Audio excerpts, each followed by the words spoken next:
자, 여러분 안녕하십니까? 자, 우리나라 여자 배구 대표팀이 오는 7월 24일부터 도쿄에서 열리는 여자 배구 올림픽 출전 티켓을 따냈습니다.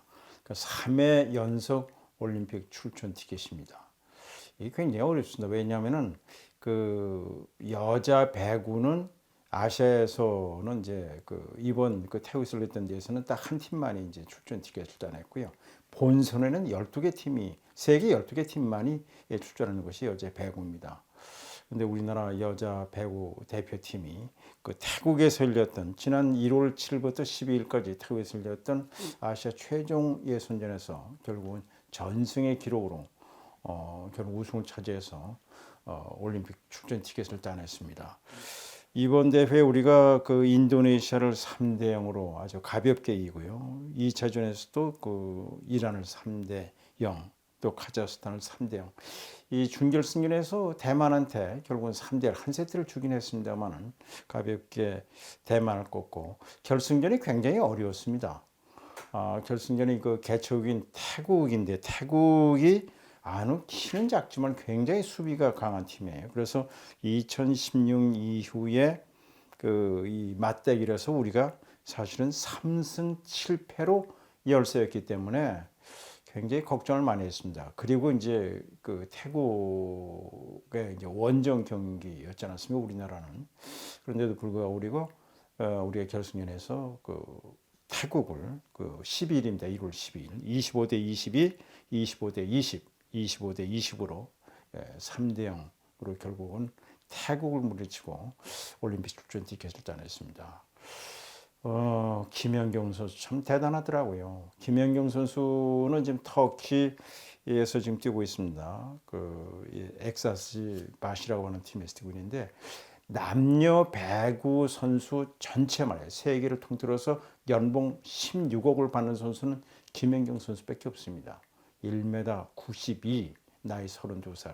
야, 이 김연경 선수가 사실은 이 복근에 근육에 문제가 있어가지고 진통제를 먹어가면서 주사를 맞아가면서 이 대만과의 준결승전에 나오지를 못했고요. 사실은 의사가 태국과의 결승전에도 출전을 하지 말라는데도 불구하고 결국은 투혼을 발휘해서 22점으로 결국은 태국을 물리치는데 아주 맹활약을 했다고 볼 수 있겠고요. 그래서 이제 MVP상 받았습니다만은 참 제가 보기에는 김연경 선수가 대단한 선수다 이런 것을 알 수가 있습니다.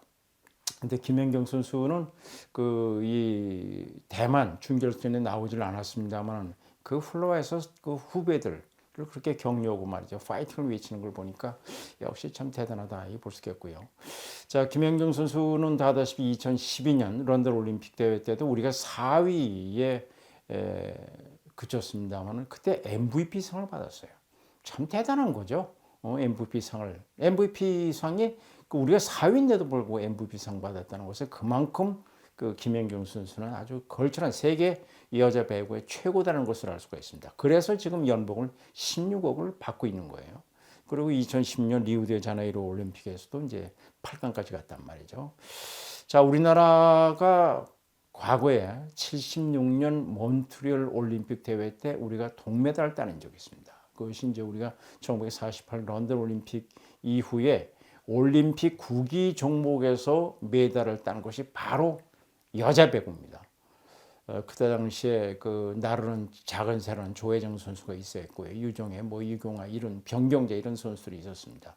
그때 당시에 박인실이라고 하는 아주 걸출한 거푸가 있었습니다만은 그때 당시에 잠시 일본의 다이마스라는 분이 우리나라에 와서 지도를 한 적이 있어요. 다이마스라는 분은 아주 일본 여자 배구의 전설 같은 분입니다. 64년 도쿄올림픽 대회 때 일본 여자 배구를 금메달을 이끈 동양의 마녀라는 애칭을 갖게 한 그런 감독이 이 다이마스라는 분인데 다이마스가 얼마나 다이마스 씨가 혹독한 훈련을 시켰는지 그때 당시에 이제 탱인데 지금은 우리나라 국가대표 선수들 훈련이 충청북도 진천으로 옮겼습니다만 그전엔 탱이죠. 박인실이라는 선수가 결국은 일본 사람한테 너무 혹독한 훈련에 못 이겨서 무단 누로 결국은 태능을 뛰쳐나와가지고 결국은 이 선수 자격을 박탈을 했어요. 만약의 경우 그때 당시에 몬트리올 올림픽 대회 때 박인실 선수가 갔더라면 우리가 동메달 이상으로 동메달 따냈습니다만 은메달, 금메달까지 내다보지 않았을까 이렇게 생각됩니다. 그때 당시에는 이 군사 독재 시절이었습니다만은 그래서 그런지 끝나고 나서 돌아와서 코칭 스태프들이 그때 당시 안기부에 불려가서 혼난 적이 있습니다만은 자 이번에는 이탈리아 출신의 라바니니 감독이라고 하는 41살 이분이 아주 제가 보기에는 선수들을 잘 가르쳤어요. 김연경 선수도 그런 얘기를 하더라고요. 역대 감독 가운데는 최고의 감독이었다. 이런데 41살이고 이분이 이탈리아 브라질에서도 프로 팀의 감독을 맡고 그러는데요. 아주 이 우리나라 여자 배구 선수들 특히 또 이제 이재영, 이다영, 이 쌍둥이 자매입니다.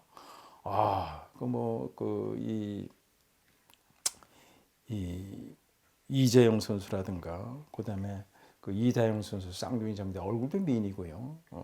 이제 그런데 제가 보기에는 이 김연경 선수가 그런 얘기를 하더라고요. MVP를 자기가 받았지만 사실은 이재용 선수가 MVP를 받아야 된다. 뭐 이렇게 얘기를 하는데 그래도 역시 김연경 선수가 아주 최고의 활약을 하지 않았는가 생각드는데 자, 이 개최국인 태국의 관중들이 열렬히 응원하는데 오히려 그것이 태국 선수들에게는 오히려 화가 되지 않았는가 이렇게 생각되고요.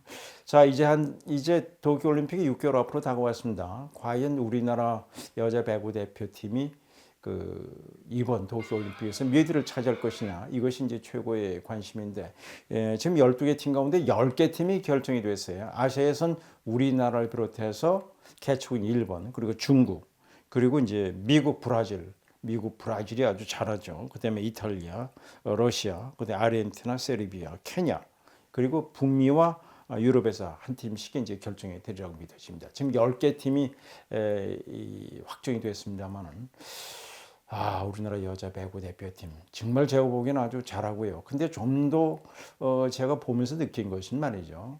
우리가 오픈 공격을 하거든요. 여자 배구의 네트가 2m 24입니다. 근데 김연경 선수의 키가 1m 92니까 그러니까 아주 타점 높은 오픈 강타로 결국은 득점을 많이 됐습니다만은 그러나 세계 최고의 팀들이 있는 데서는 오픈 공격만 가지고 되지 않습니다. 그러니까 속공을 한다든가 이동 공격을 하지 않으면 안 되는데 이 라바니니 감독도 그런 얘기를 하더라고요. 굉장히 빠른 속공이 필요하다. 그 전에 76년 몬트리올 올림픽 대회 때 우리가 동메달을 차지할 때 그때 코치가 전호관 씨라는 분입니다. 그래서 엣지킥이라고 그래가지고요. 전호의 가운데 글자, 머리 글자 영어로 해서 엣지킥이라고 하는데 그만큼 빠른 속공이 A킥, B킥, C킥 해가지고 말이죠. 속공을 하게 되면 그건 잡아내지 못합니다. 오픈 공격하면 이제 브로킹을 대고요. 물론 강 스파이크니까 이제 그것이 공의 위력 때문에 잡아내지는 못합니다만 이동 속공을 한다든가 이 B킥, C킥 굉장히 빠른 속공을 했을 경우에는 이것은 브로킹 되기가 굉장히 힘들죠. 이런 점을 아마 한 6개월 남겨놓고 라바니니 감독이 우리 여자 배구 대표팀에게 아마 훈련을 시키지 않을까 생각되고요. 여하튼 우리나라 여자 배구 대표팀이 이번 태국에서 열렸던 아시아 최종 예선전에서 우승을 차지하면서 3회 연속 올림픽 출전 티켓을 따냈다는 반가운 소식 전해드리고요. 반면에 중국에서 열렸던 남자 배구에서는요. 우리나라 남자 배구가 결국은 준결승이라서 중결승까지 올라온 것도 잘한 거예요. 결국은 이란한테 2대3으로 졌습니다. 그래서 2000년 시드니 올림픽 이후 5회 5번 연속 올림픽 본선에 나갈 수가 없게 됐다는 말씀 드리겠습니다. 자, 우리나라 여자 배구 대표팀 아주 반가운 소식 전해드렸다는 말씀 드리고요. 이제 7월 24일부터 도쿄에서 열리는 올림픽에서 우리나라 여자 배구의 아주 선전을 한번 기대해 보겠습니다. 여러분 안녕히 계십시오.